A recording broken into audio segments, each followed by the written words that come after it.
Presenting Channeling Erik's Hour of Enlightenment. Hello, everybody. Happy Tuesday night. We are here live.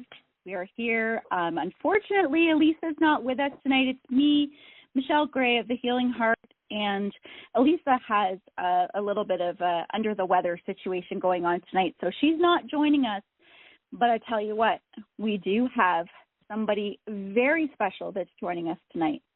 And before I introduce this person, I just want to tell you, actually, no, I'm going to introduce this. It's Sara Kujawa and her son in spirit, Adam, and it's so this is how she writes it, and she'll explain to us why, but it's capital A-D-A-M, Adam. And the very first time that I met Adam, now I had known Sara a little bit like through channeling Erik, and I had met her the first time that I went to Houston. I met her at, I think it was the Shining Show at Carrie's house.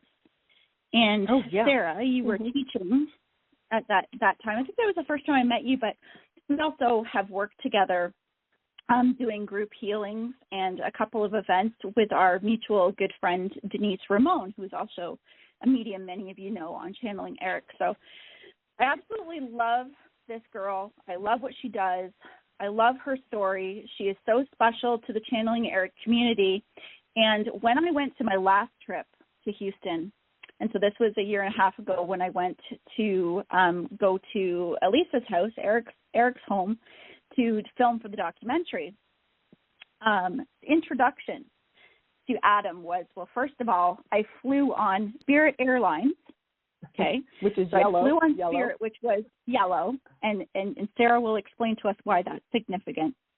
And that was my first introduction. Sara waited there for me and picked me up at the airport, and Adam was right there, and he was full of vinegar and speaking and all kinds of things.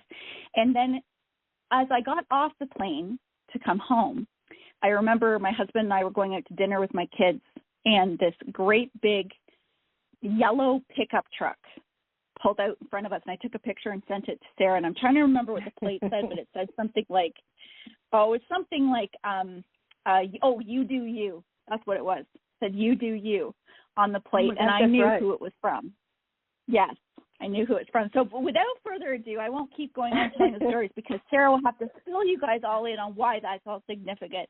But Sara's going to talk about her journey, and, of course, Adam, her son in spirit, who transitioned from a work-related accident in 2014. She's going to talk about how her journey went and the discovery of how Adam and her help others heal, and the wild popular group on Facebook called Doing Grief Differently. So I'd like to introduce Sara Kujawa and Adam. Yay! Well, thank you, Michelle. What a great intro. Thank you so much. And I forgot all about me picking you up at the airport, right? When we took that roundabout way going to the restaurant. That's right. That's right. That's right. Yes, my son. That was a great day. Yeah, it was a lot of fun, and we ended up going out to lunch at some Mexican restaurant too before you left to fly back out. Yeah, that's right. Yeah. So, that's right. So Michelle has been in my life for the past 3 or 4 years, and so many of us know each other from the Channeling Erik blog, and many of us have just connected or started our own groups and ventured out. So, and I'm sorry that Lisa's under the weather, but we want to send her lots of love and healing energy that she's feeling better. And my journey, I met Elisa about 8 or 10 months after Adam passed. So that was all divine timing there. My son's sudden exit from the Matrix was January 9th of 2014. I always knew he was going to have a short life. I knew it from the moment he was born.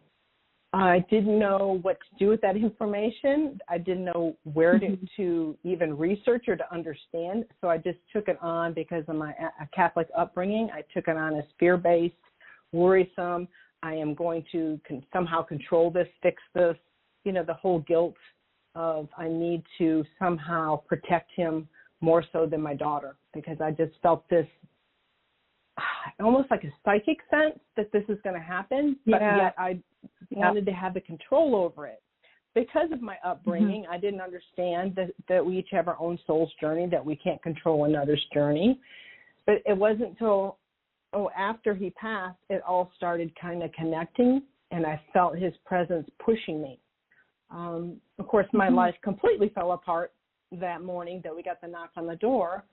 There were many days, weeks, and months that, I was riddled in fetal position, but I knew that there was something bigger and broader out there. I didn't know that I needed to release beliefs, hindering beliefs, because when you're in a belief system, that's all you know. And you don't question it until you get pushed to question it. So my journey began, actually, my mother passed a couple weeks before Adam was born. So that pushed me into asking more questions about the afterlife. But same thing, I was getting signs from her, like repeating her hospital room number being repeated in my life, or getting phone calls on the landline where it was just, static in the background, different things like that. And then it kind of dissipated. Wow. So I felt that was my validation, but I never knew to question it. I thought, okay, she's, made it to the pearly gates, that type of thing. And, and then when my dad passed, in 2005, same thing. I was getting signs. It was always coins and other different things from him. And then, but it was just for a short period of time. So then I was fine. It was like I accepted it, But it wasn't, of course, till the most brutal death of my son, it shook me to my core. So it was like those other deaths and significant loved ones and family members and friends, those were just like hairline fractures. But with Adam, it was like I was severed in half, right? So it took me on a journey of looking for him, searching for him, when he was there all along. I just didn't know that because of my belief system. Right. I didn't understand how, I guess I was so limited and so boxed in when I really thought I was really open-minded. I considered myself open-minded, but I really wasn't, as opposed to, because I knew it was going on all around me. I believed in afterlife communication. I loved following, John Edward and Sylvia Brown and Teresa Caputo. And it was about a few weeks before Adam passed, I had tickets to go to Teresa Caputo to her live gallery reading here in Houston. I had that experience of witnessing her giving this quick, messages, whether a 1-minute message or 2-minute message to different people, random people. And I thought how beautiful this was. But yet I still had these mediums like on a pedestal that you had to earn it, just like we do, my Catholic upbringing, you had to earn it. The priest could talk to God, but I couldn't. I had to somehow, this whole hierarchy thing. So the night before Adam's accident, I had Teresa Caputo's book on my coffee table. But the night of his accident, actually, because we weren't notified until the following morning. And when I had finished it that night, we got the news at the door. I came running in the home. And my husband was behind me. He came and kicked the coffee table, and the only thing that fell off my coffee table was that book. It flipped over, and it flipped to my feet, cover up, and her face, her big blonde hair, smiling at me. And I just looked at it, and I was in shock. I picked it up. I looked at my daughter's face. I looked at Teresa's face, and I threw it into the kitchen. I said, "Oh my God, this is happening to me. This is happening to me." And then, of course, everything imploded at that moment. And we flew to Colorado because we wanted to bring his body back. But it was all divine. I could see from the moment he passed, because even where we were taken, that his employer had lined up for the hotel for us to stay at in Colorado Springs. I had been there a few years before at that exact same hotel that he lined us up at for an ice skating competition that my daughter was in, out of all the hotels in Colorado Springs. So it was all lining up. It was all lining up. And my granddaughter also, I didn't know this until about 2 days after he transitioned, was that she drew a drawing in her kitchen a few hours before he passed. And she drew stick figures walking up a hill. There were 2 hills, and there were these birds and angels in the background, all pencil. And then we got a text message from my granddaughter's mother about 48 hours after he passed, saying that she, asked her daughter what this picture drawing was, because she had just set it to the side on the table. And she said, "Oh, I'm walking Daddy up to heaven. That's Jesus." Because Jesus is on the cross in this drawing. And she wasn't raised in a church, didn't attend church or Sunday school. So she didn't even have the belief system of Jesus being on Calvary Hill with the cross. So all these messages and that's the most coming pure from a child, right? Like yes, the purity. She's in pre-K. Mm-hmm. Wow. So I had all this coming in, but that's what I needed later, because of course the grief, as you know, it just takes you over, and you just feel like you're just being like pulled by the limbs apart. And then as things settled, I could just feel his presence. I felt his presence. Even when we were at the hotel in Colorado, I went out to the pond behind the hotel, because I knew there was a pond there since I'd been there before, where the geese were, and sat there talking to Adam. I didn't hear him. I didn't sense him, but I knew that there was a sprinkle of his energy there, if that makes sense. Yes. I just, like I was speaking to God. Okay. Yes. And so I poured my heart out at him, towards him, and I just knew, but I felt somehow, I don't know, so limited. But I didn't know how to break free of those limitations until a few months into the journey. I started searching for ways to handle grief counseling. I was looking for more homeopathic and different ways of releasing grief, because I took it on in my body physically. I was in so much physical pain within 2 or 3 days. Right. Hard to walk, my lower back, my hamstrings, my hips. And I didn't understand. That's how severe the grief was. Yeah. Oh, so yes. And then going to doctors, and they were each telling me something different, And then one doctor finally told me that I needed to get back into a routine and start enjoying things like I used to, because I was stuck in the past. And that was just a couple months in.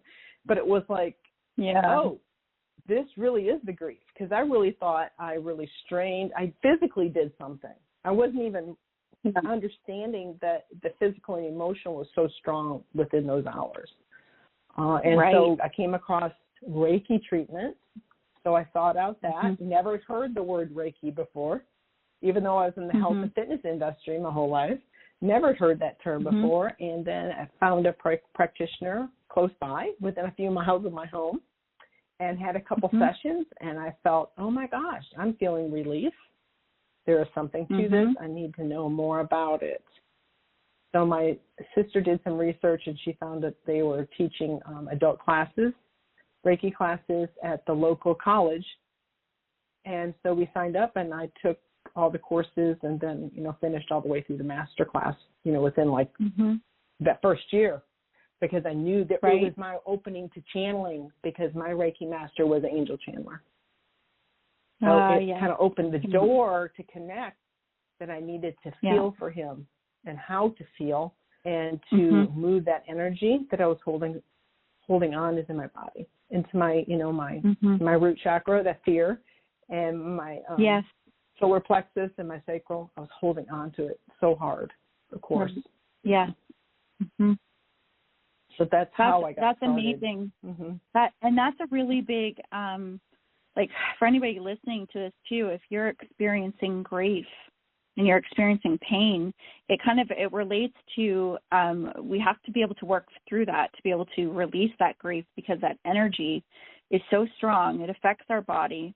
It's so strong that it makes it very difficult to be able to feel the subtleties of spirit, to be able to get to it. And I'm sure that that was something that, as that started to create awareness, or you started to be able to feel Adam again, a lot would make sense to you with how the body and how energy works.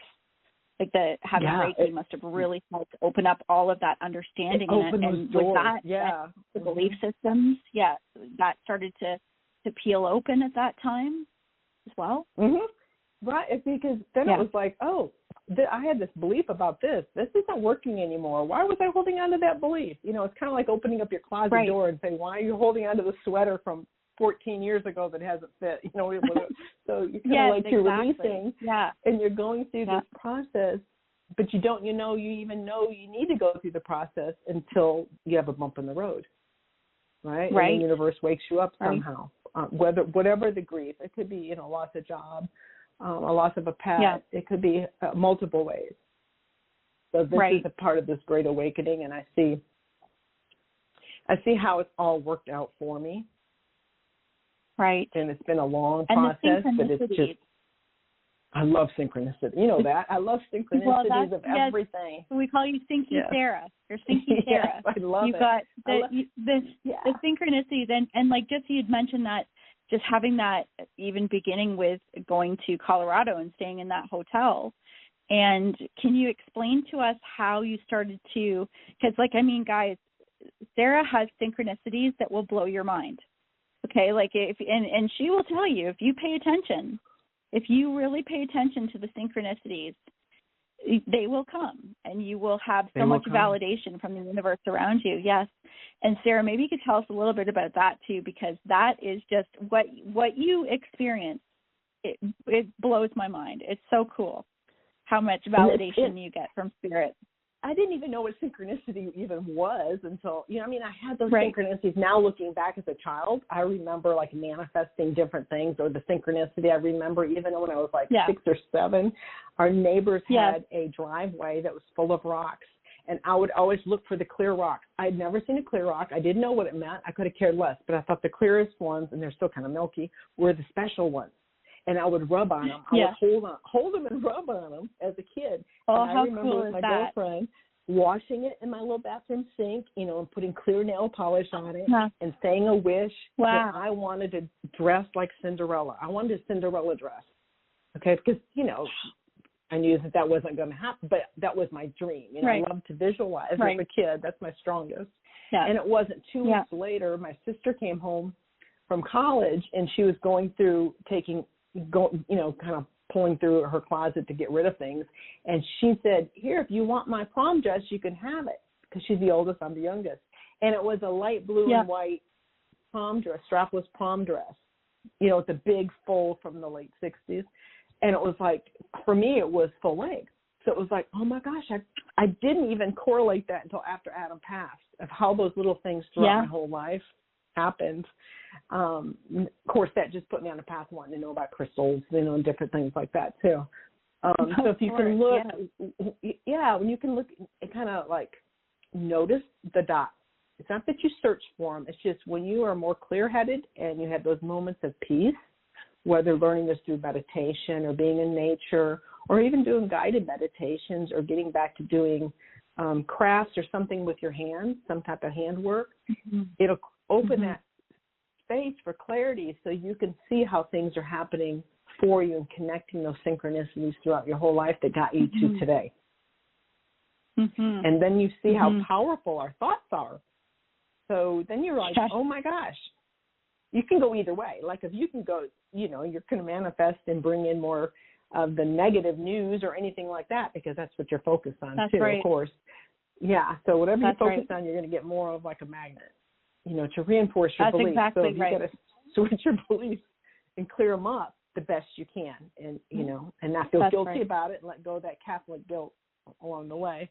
So even just before we started, my husband turned on the TV and I went to go turn it off the news. I said, I'm going to put on something else while I'm cooking dinner.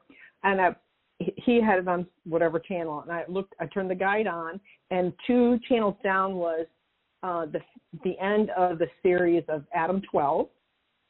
And then following that on the same channel was Adam's Family. So there you go. See? It's constant. And we have so much fun. You can't make it up. Just like Teresa's computer You can't make it up. You can't make this shit up. It's just constant and chronic, how you see everything as a synchronistic moment. Every moment is a manifestation, or we would exit. we'd leave. That's right. So we've manifested another moment of life, right? That's right. And we a higher from purpose. That present moment. Yeah. Like, so when you were talking about doing things with our hands, and these are all things that help bring us to the present moment.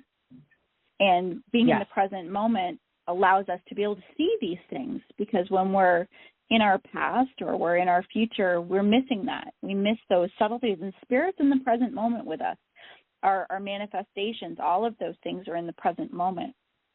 So it's fascinating. And so you also, so like with your group, so I want to ask about this too, because so doing Grief Differently with Sara and Adam, which is my favorite. I mean, I get so much inspiration, and everything that you post is always in line with something that's going on in my life. And I'm sure many people that are part of your group, it's very cool. It's very cool. And guys, we've got all the links and everything of how to find Sara, and which we'll make sure we do at the end too, but the Facebook group and all of that is in the description. And so make sure that you check that out. If you're not a member, you need to be, because the inspiration and the interviews and all of the things that come out are so on point, and really do. When you talk about manifestation, Thinky Sara has it like right to a T. And it is it's a journey. It's a journey being part of this group as well. And it's also, I mean, she's a healer. And, you know, what better guide to have working with you than your son? And I know from experiencing watching Elisa with Erik and the journey that they're on, this new embarkment that they're on with the scalar work and the healing, it's a beautiful thing to have that connection and to be able to grow your relationship to new levels. And I'm sure you could say, like, your relationship has changed now that he's not in physical. You're experiencing him in a very different way. And so tell me about, or tell us all about, how did the group come about? So how, when you started to recognize that Ad was giving you signs, you knew that he was there, how did that start to relate after you were doing Reiki into communicating more with him and into doing the group? Okay. So starting out with, I had gone to, before I met Elisa, I was searching for different workshops and different things and following, and I wanted to get on, you know, I wasn't even into blogs yet or any of that stuff, but I was, I wanted to join the email list for some of the big mediums. Like I said, I thought there were only certain mediums, you know, out there. So I joined the James Van Praagh, you know, email list, and to sign up, it comes up on that little box to prove that you're not a robot. It comes up with all the swirly letters and numbers, you know, to prove, and you've got to hurry up and you've got to put your glasses on to try to figure out what it says and type it in. Mine came up as SON. Just 3 letters. Normally it comes up like a mix of numbers and letters. Mine came up SON, straight, perfect, like perfect font. And I was just like, I thought I was going to vomit. I was just like, my body was buzzing. I stood there at the laptop staring at it. I was afraid to get my phone to take an image because I thought I was losing my mind for, you know, those, you know how when you have these big moments, you feel like, where am I? Yeah. What day is it? Yes. You know, those kind of moments. Yes. And I'm just staring at it going, holy crap. And so I said, I'm supposed to sign up for this workshop. So when I did the workshop, meanwhile, Elisa on her blog site was doing a contest. People were asking, use your intuitive knowing to figure out what was Erik's favorite subject in high school. Well, and I just said, well, it's got to be physics. Well, it's got to be physics to go with this. So I emailed her, and I won a book. I won her book. Okay. And so my Son in the Afterlife book. And so she had it. She was going to mail it to me, and she had a friend named Amy, my daughter's name is Amy, who was going to be in my area. Right. So I met Amy and got the book from her. But I went to the workshop soon after that, and we did practice readings. It's like cold readings in a group of a couple hundred people in a Unity church downtown. And I was like, there is something to this. I can do these messages. What is this? Yeah. Oh, my gosh. It was like being around like-minded people, good feeling energy that Everybody was out with the same purpose, wanting to connect more fully, to feel more whole. Yes. It was the best weekend ever because I was getting messages from strangers from Adam. So we're all just practicing. Wow. Like every 15 minutes you had to switch partners. You had to walk around like it's like you were a zombie, and like the music would stop, and whoever was in front of you is who you're going to be your next partner kind of thing. Wow. And I said, there is something to this. I was in complete shock, but it so shifted my energy that I was looking forward to life. You know? Yeah. Now, when I left, of course, you know how you, after some type of fun weekend, then you come down off the high. Right. And you're back in reality again. So I knew that there was more to this with the intuitive knowing and the messages. So I started focusing on channeling archangels and the saints and the masters, because that's who my Reiki master was really into channeling. Right. And she did automatic writing too, besides, verbal channeling. So I thought, this is my path. I'm supposed to follow this. So I tried all different my own games of figuring out things, and then I opened up to it because being Catholic, same thing, fear-based, thinking, oh, well, this is scary stuff. Should I be scared of this? Right. Right. But I knew it was my calling. But I felt going through Jesus, I was safe. And that's how how I figured it out for me. Right. And then everybody's got to have their thing, right, to get through that fear. I know a lot of people do have it. So if that's what you need, if that's what, because we know that, it's safe. We know that, fear is something that will create other experiences for us. But sometimes we have to walk through that connection of what makes us feel safe. And if that's, Jesus, the angels, then that's your path, the way you do it. So that's pretty interesting. Yeah. And the funny thing is I could hear Adam, but somehow I felt I needed to check in with Jesus first, because I knew Adam and Erik might trick me. Isn't that funny? Yeah. Think that I was trying to rationalize it that way. It was very hard in that first couple of years to have one foot walking in the spirit realms and one foot on earth. It was very difficult to learn that balance, because you go up and down grief. The world brings you down, the grief, and then all your triggers. But so then I started giving. That's when we had the Channeling Erik Medium's website. Had just started. That was the end of 15, the fall of 15. Yeah. So I went on as a Reiki master angel channeler, like that, with intuitive messages. And then it was like, because I was so scared to come out even as a practicing medium, because that's part of this whole thing. You got to come out of the closet. That's right. And that was big part of my journey, is coming out, because not everyone was on board in my life with this. Yeah. They thought I was just going nuts with grief.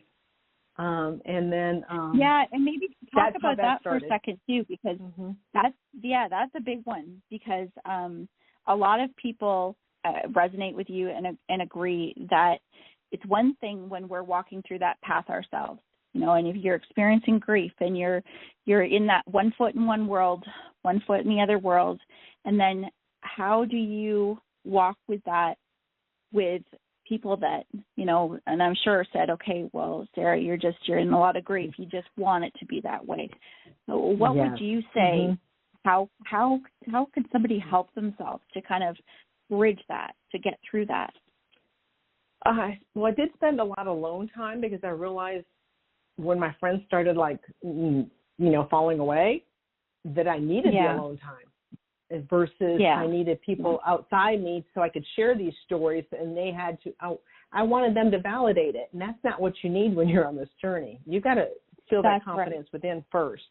And that's really a tough thing, because we've all been raised where the teachers tell us if we're doing a good job, with our grades, conduct. Everyone outside has always told us in our generations, and always been like conditioned, or in conditional love. So I knew that was part of it. You talk about being difficult. That was probably the most difficult, because you think you are losing it when you're going through your awakening. And so looking for spiritual groups, not necessarily your friends, or trying to bring your family and friends in on the same path as you, because we're all on, different journeys. Yeah. that right. we want to take those same people because that's all we know. And so this is all the unknown territory is very scary. So looking for groups, and when I came across that Reiki class, I knew it was meant to be. So I had brand new friends, brand new circles that were all around, pockets all around me that I didn't know even existed. So when people say, oh, there's no groups, there are. It's just a lot of people it's behind closed doors. So true. Behind closed doors. So true. Because it's very difficult to and look at us with the power of the internet. There's, a lot of people say the internet is not good, or and so there's things about the internet that can be, but when we think about the connection, and like here I am way over in Canada, and many of my good friends are in Texas and across the ocean, and and how beautiful is that to be able to connect and find your like minds, and the way Erik has always said it is your soul tribe. A lot of us are finding our soul tribe through this path. Right. Exactly. And you don't even know, that's definitely happening.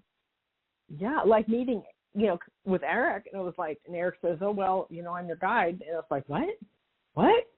Because I couldn't, your mind is saying, wait a minute, he passed before Adam. You're logically trying to figure this whole thing out. And it's like, oh. Exactly. But then I loved exploring past lives and how we're all connected here and how we were supposed to meet and work through our own issues. And I call them issues because they sure feel like issues, don't they? Really being involved in other groups. I was a sponge too in that first 6 months. Because I wasn't ready really to go out to restaurants or go out places with just everyday people. Yeah. The energy was too much for me. And I was always running into someone that knew Adam. So that was difficult too. But, so I checked out every possible book I could through our Barbara Bush library down the road, and started just researching on my own. And it kept opening another path and another door for me just to go check out. Yes. And that was just, I still think it's absolutely fascinating because our truths keep expanding and we just keep going deeper down the rabbit hole. So true. So true. And, and that's a really good point to bring that up too, because, you may be listening to this thinking, okay, well, I'm not sure where I'm being guided or what do I do next? And what you just said about following the books and just following each little hit, which brings more information, which opens up another little line or connection in the mind, in the heart, in the body. It's like following this path of golden breadcrumbs. And we don't always know what exactly is ahead. We don't always know why we're being drawn to something. But it's when we have that commitment to growth, that commitment to discovery, and the heart, that heart connection, it will just keep driving. And the learning never stops. The only time the learning stops is when you stop. But the learning never stops. It doesn't matter what stage you're listening to any of us do this work. We never stop growing. We're always learning. We're always reinventing ourselves, growing our abilities, learning through our experiences in life. For instance, we just get used to patterns. We get used to how to recognize things. We get used to a kind of communication, but it kind of seems like, I don't know about you, Sarah, but it seems like when you get used to something, you get comfortable, the rug gets pulled a little bit from underneath of you, and that little push. And you're like, It is not again. Scary because in what Adam's, his life and death has taught me to, is resiliency, obviously, but to learn to be more flexible and less regimented. I didn't think I was regimented in my life before he passed, but looking back, I was. Because I've always been an easygoing person. Always have. I've always been positive. Right. But you know what? Yeah. I look back now and it's like, whoa. I wanted things a certain way because it's a control, makes you feel comfortable, and no different than what we plan out our yearly schedule, kind of like, when your holidays or vacation days, et cetera, et cetera. Yeah. And then something happens, which COVID was a gift for everyone this past year, is to be more present and to kind of be with themselves. Really get in there and figure out what they do and don't like, because that's the only way you can manifest more of what you do want, is by having contrast. But so with Adam, learning about different lives I've had with him, that was a huge catalyst for me, because then I didn't have to take it. It's almost like I didn't have the sole ownership over him, because he's had multiple lives and we've had multiple journeys together. So not that he's still not my son, he's just more, just like all of us are. Everyone is. Right. That's right.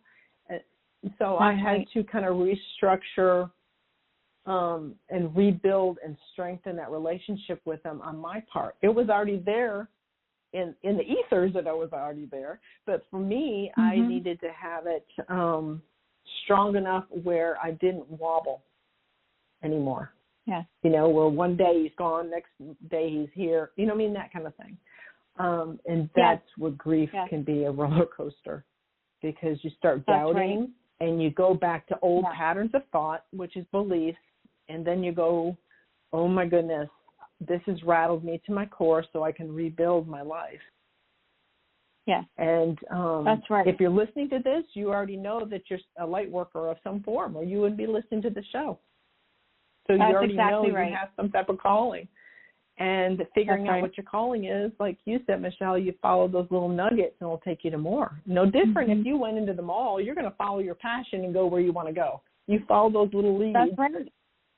Yeah. And then you bump off of it. It's almost like a pinball machine. You bump off of that and go to something else. And so you're exploring and getting out of that lower density, because to connect, you need to be in those higher vibrations, those higher radio waves, if you want to call it. Yeah, and so it is a journey of learning more about yourself, learning more about the universe, and different truths and understandings, and finding out that life is eternal, always has been, always will be. And that working through your fears. Yes, there's a beautiful example that you have led for so many people, and in your group as well.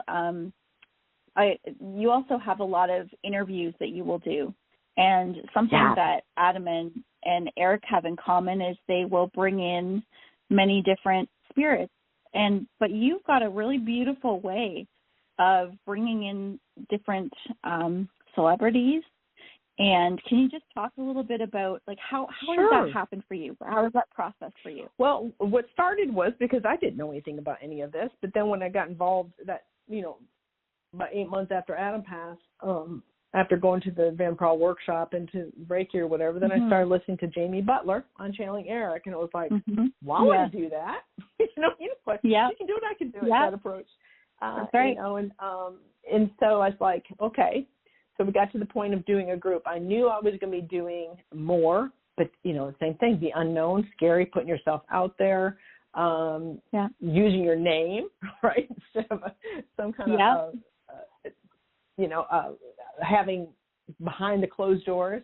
And, of course, I still keep the group closed, because obviously people put their personal information about their grief and everything in the in the group. But I wanted to start it about a year before I even started it. I started in March of 2018. It took me a year to really work through my worries, fears, concerns, because I felt like I was doing it solo. I wasn't. Adam was going to be there with me, but my name's on it. Oh my gosh. And I am all about being dependable and always being present. So I didn't want to start one and then stop it and start it, that kind of thing. So, and most of my friends who are have their own shows or whatever, most of them have, a partner in crime with them, or someone else, another person, body. But, that kept getting pushed to do it. So finally he did, with a couple of good friends kind of pushed me out there and said, just do it. I had no idea, and I do know that part of my journey was to be able to articulate and to write and to express myself in words more openly, because that was part of my journey over the blocked throat chakra and holding on to lots of issues from my childhood. So what better way to push me to do the most thing I feared was coming out and to write and to speak publicly. So it took a long time because, as you know, when you're channeling, you just write. There is no grammar check or anything. You just go, right? That's right. Yeah. So, totally. And it might not even make sense. And then we got spell check, of course, on all on all our technologies, so it might not even be the right word that comes through. But so when the celebrities, I said, I just want to have conversations with different celebrities because it helps. Yeah. Because society has taught us we put them on the pedestal. They're no different than us. That's they're right. manifestors that they know how to focus on what they do want, and that's how they've achieved different things in different statuses. Okay, that's right. So it's like I can learn from this, and whoever Adam helps to bring through, whoever maybe was someone that I had a huge crush on growing up or whatever, I'll bring them through and have just a conversation. Nothing serious, but to show how we are all one. Yeah, that we all have and our you bring issues. them through so well. Like all the interviews, they are so you can really feel the tone of them and the quality of the questions that you ask and how deep it goes. And another thing, like Erik is just reminding me right here that another reason, and such a good point that you say, they're celebrities in the human life, but they are no different than any one of us. And so it's sometimes hard for some people to get it past, like, well, why would a celebrity come to you? Well, why not? Right. And second that's of like all, saying, Jesus. That's right. Erik is just saying they have, a lot of people in the collective that have focused energy on them. So as they are in spirit, it's like that creates a nice open pathway. And just like you said, they've been manifestors. They've been out in the public. They have a very creative side to them, which is easier to connect with, I find, a lot of them. Oh, yeah. And so, I mean, all of those things said, it's an amazing thing to learn from. And it allows us to get this little sneak peek into a life that we've seen from a human perspective, and we can all learn something from what they've experienced, because we all know that many celebrities have not lived the most perfect life. I mean, who of us really do? Right. But, often very publicly, they've experienced things that are very difficult. And so to have that perspective and what they've gone through, there's so much teaching and value in that. And to know that, and it brings us back to our own personal self-worth. So whenever these conversations that because some of them I just type as it's coming through, it's a 2 or 3 way conversation, but it all comes down to boils down to our own self-love, self-worth. Almost everything does. And, and it takes you back to your roots and to understand how most of our childhood, well, actually probably up to the age of 7, is really, really formed on how our life has been. And then we can kind of dig in and see how we can relate and how we can change it. How can we transmute those energies of our hurts and traumas and struggles into something positive, more peaceful, and freeing in our physical body, okay? And that's through our emotions. And to see that we each have a calling, whether this is just to be able to walk out on the sidewalk and not fear anything and to smile at your neighbors, whatever that may be, is to free up old patterns, ancestral healing, all different things, past life traumas that may be leaking into this life. You don't know where your phobias are coming from.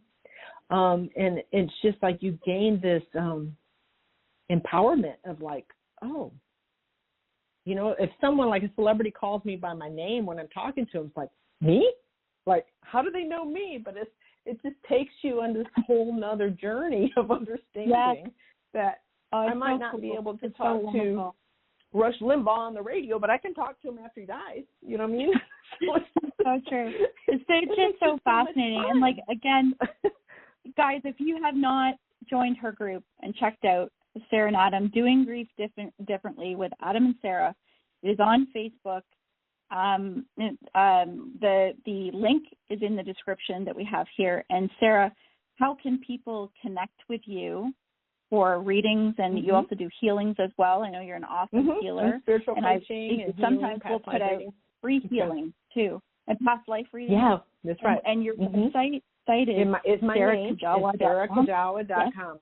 Yep, and all information there. And that's underneath here too. And so, guys, what we're going to do, we've got about 15 minutes left. Next week, we're going to be doing an all-callers show. We've got Denise Ramon on with us next week, our common good friend, Sarah and I. And she's going to be on next week and doing some channeling with Erik as well.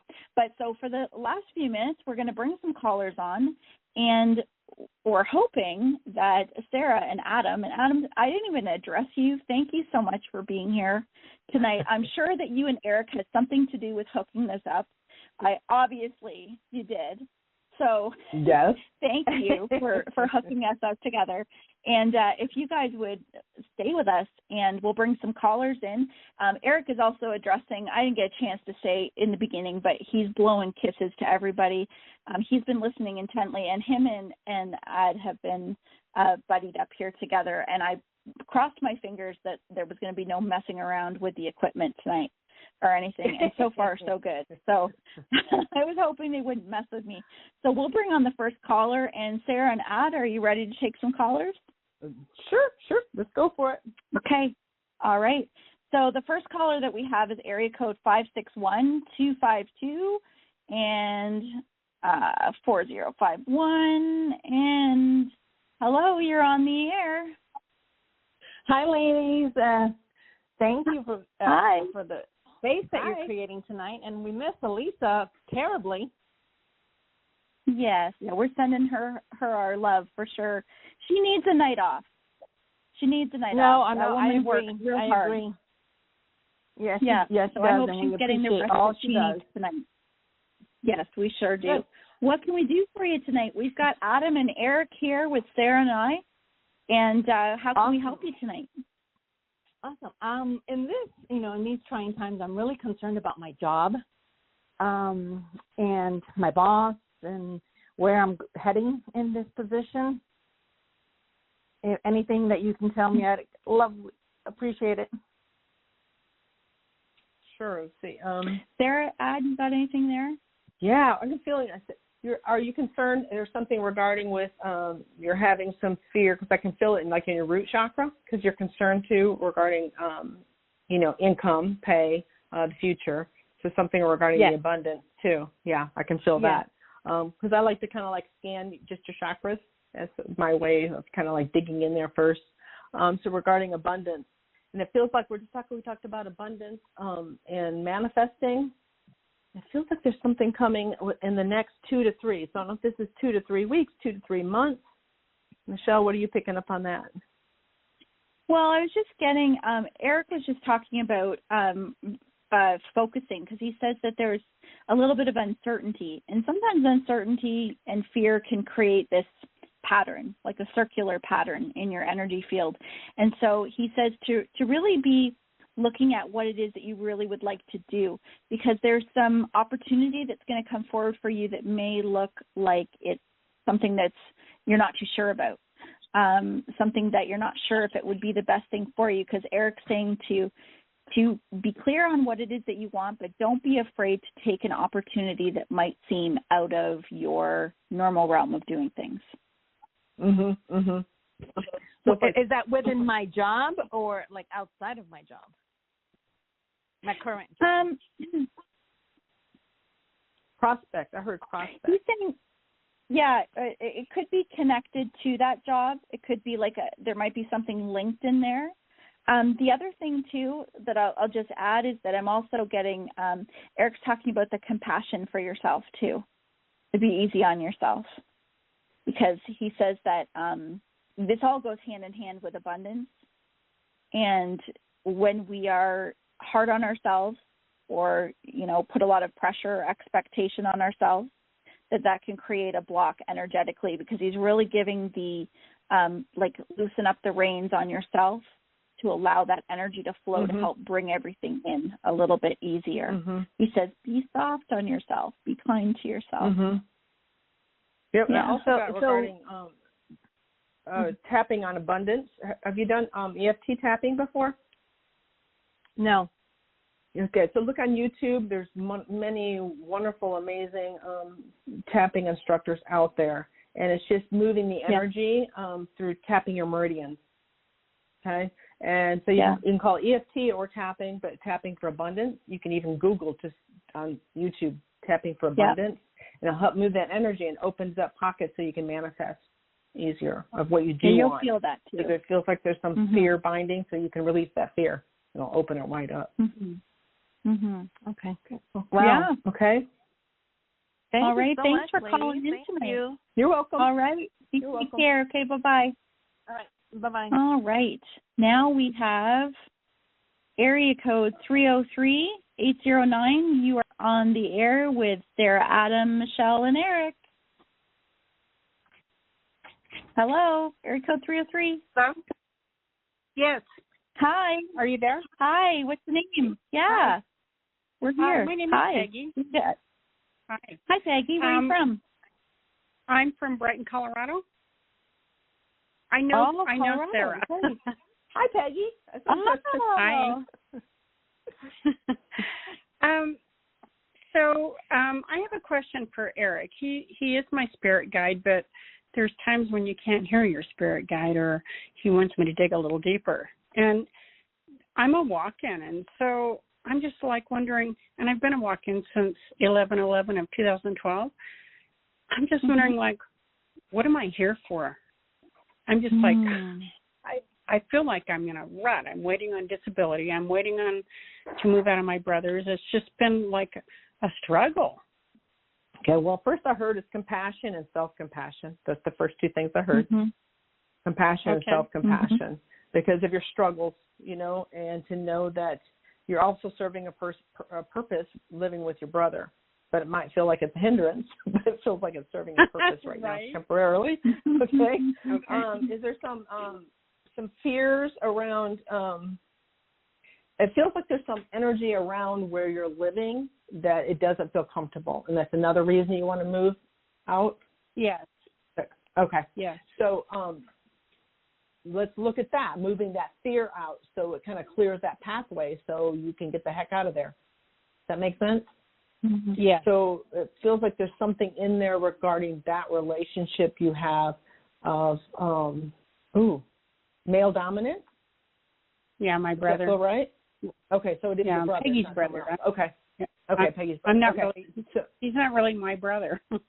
Okay. So yes, correct. But he is there to help you work through some patterns and beliefs and fears.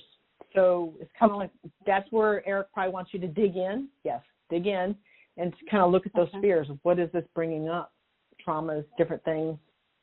And so you don't activate them into the future life. You want to clear them and move that energy out to free you so you can free yourself from this home. Okay? Does that help? Yes. Yes, it does. Good. That's perfect. Here's the lesson of courage. It's the courage, like finding inner strength right now to face that fear, to be able to face it, and to be able to finding courage within yourself is part of what the soul lesson that you're learning right now. And so Erik is there to help you with that, and he says to listen to your body. Because a lot of times when fear gets into the mind, or the thoughts start going, we're not going to hear them in that way. So he's saying to listen to your body, listen to gut feelings, because that's how you're going to hear him. And I mean, of course, we've got Thinky Sarah on. Look for synchronicities, ask questions, and look for the synchronicities. Consistently practice them being present so that you're picking up on them, because they're gonna come. This is a time of huge growth for you. So when you work through courage, it's like moving that out of the way moves all of these other things out of the way, and you'll find that path becomes a lot smoother, a lot easier. This is a big one for you, a nice big chunk of energy to move out of the way. Yeah. Okay. And it feels and as you move it, then you're going to see how powerful and you can move forward. You know what I mean? Okay. So it feels like it keeps getting activated. The vibration of the fear or worries get activated. So you have to calm them and heal that. We butt heads constantly, so I can I can see that, and I can see where I need to move that out of the way. Try and deal with journaling and see what comes up. Journaling. Bring Erik in and do automatic writing with him. Even. Oh, I do automatic writing. Yeah. And Yeah. have it come and just say, Erik, what is this? And you're going to go, you might get these aha epiphanies, and then you're moving that energy so you can have more aha epiphanies. Yeah, that'll be awesome. That's true. I do that anyway, so, okay. There you go. Perfect. Keep doing. Okay, well, take care of yourself. Thank you so much for calling in tonight. Thank you. All right. I appreciate it. Bye-bye. Okay. Bye. Bye-bye. So I think we're down to 5 minutes, so we'll take one more caller real quick. Let's do area code 516. And area code 516, you're on the line with us. What's your name? Where are you from? We've got only 4 minutes, so we'll see if we can make this one quick. Area code 847. My name's Donna from Illinois. Hi, Donna from Illinois. Hi. Okay, I'll throw out the question real fast. I have a little bit of confusion about the COVID shot. Jesus says, get in the back of the line because the shots aren't vetted right.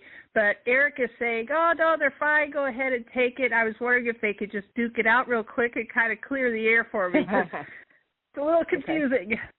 Michelle, you want to take it or you want me to take it or we do? Okay. Sure. Well, I'll tell you, no, this is one that's kind of hard to wrap up in 3 minutes. Yep. But I'm going to say something to you. I'm going to give you the quickest answer. Erik says like the Cliff Notes to it.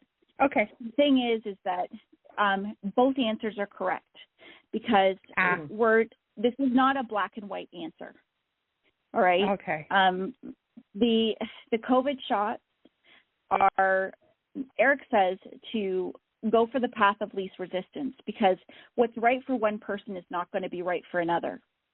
There's a lot of different elements to this. You have to remember that we're dealing with different timelines. We're also dealing with every person has a soul contract. They have certain experiences that they're having based on the decisions that they make. And so the most important thing you could do for yourself is to be able to feel yourself what's right for you and look at where the resistance is. If you have a lot of resistance in not taking the vaccine, if there's so much fear there for you in not taking it, well, then that fear is going to create more of a problem for you. I wasn't afraid. I wasn't afraid to take I didn't want to take the vaccine, but then, of course, my husband and I got the COVID. And I have a lot of underlying issues, and I'm like, well, now I guess I got to take the vaccine, That's where that came from. What I'm getting from Adam is to muscle test. Learn muscle testing. There's multiple YouTube videos out there and lots of websites on muscle testing. This is so because your body won't lie, but your head will get in the way, and your fears will get in the way.